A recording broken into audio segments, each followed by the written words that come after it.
Hi, today I'm for the ZTE Blade A71 and I'll show you the fingerprint scanner test on this device.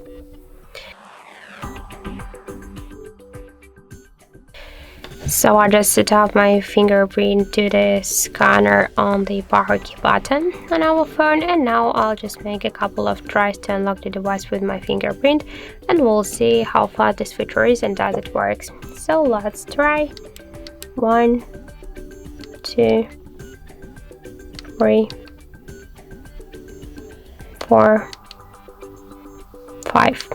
As we can see, with a simple touch, we can unlock the device. I'm not pressed the power key button, I just simply touch it. We just unlock the device successfully. So you can try this unlock method, but don't forget that this unlock method is less secure than the passcode or pin code unlock methods.